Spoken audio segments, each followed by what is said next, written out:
The growth and development of people is the highest calling of leadership. Thank you for joining me here.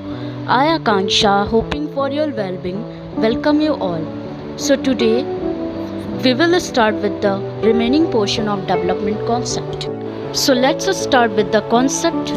Today, we will start with a very interesting concept or topic, that is per capita income. So, what is per capita income?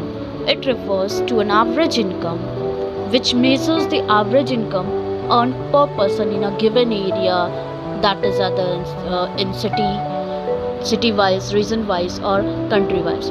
So, here I would like to add on one example here for clear understanding. Suppose in United States total population is 4 and the total income that is earned there is 7,200. So now per capita income, which is average income of United States, will be $1,800. Next, very important question arises: why per capita income is measured only in terms of US dollar? Here is your answer: because US dollar is having higher currency value in comparison to other currencies, as United States is having supremacy power all over the world. So next question arises: why per capita income, which is also known as average income, is considered as an important criteria to measure the development of different countries? Per capita income is considered as an important criteria because it tells us about what an average person is likely to earn and also gives us an idea about the living standard of the person. And secondly, it also tells about which country is rich and poor, or which nation is developed or developing. As everything is having its own certain limitation, likewise average income, which is also per capita income, is also having its certain limitation. So what is it? Average income does not tells about an individual income, like it never tells about that what Anant is earning, what Anuj is earning. It only tells the average income of the country.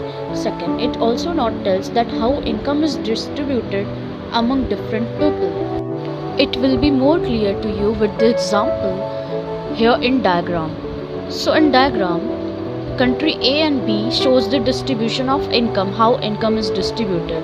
So if we will see in country B, only one person is rich, but rest other are poor. But when we move towards the country A, so in country A, mostly person, or you can say the people, are having more equitable distribution. So this we can say that per capita income does not tells us how income is distributed among rich and poor, and how who is rich or who is poor. Now let's move on the next question. What is the criteria used by the World Bank to compare the development of different countries, which tells about the World Report of Development of different countries? Here is your answer.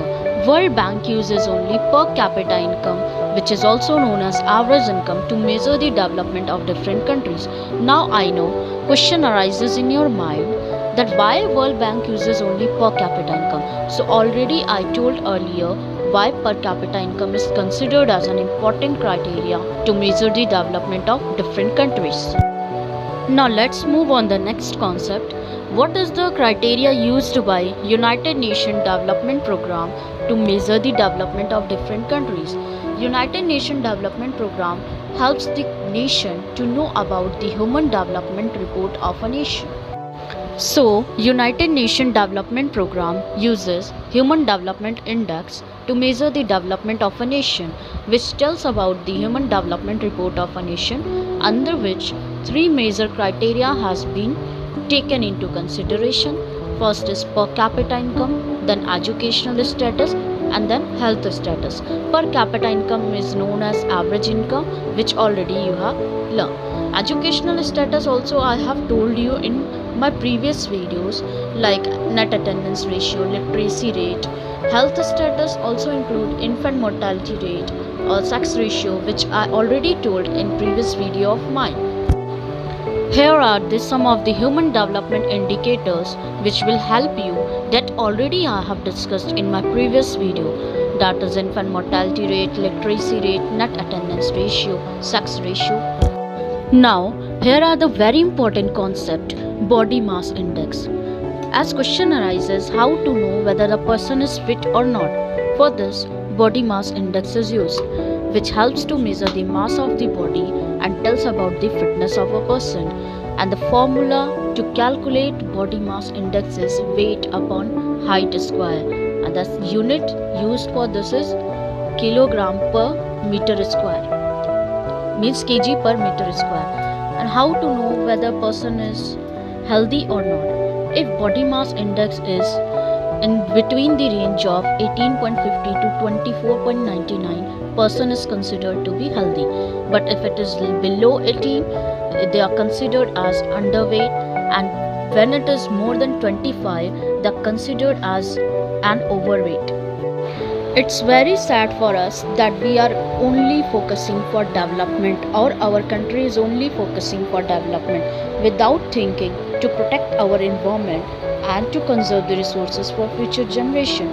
So our country and we also should adopt sustainable development where our environment can be protected for future generation and also resources can be conserved for future generation. So you have learned a lot here. Now I want you to think more about developmental concept, like how to promote more and more sustainable development. Thanks for listening.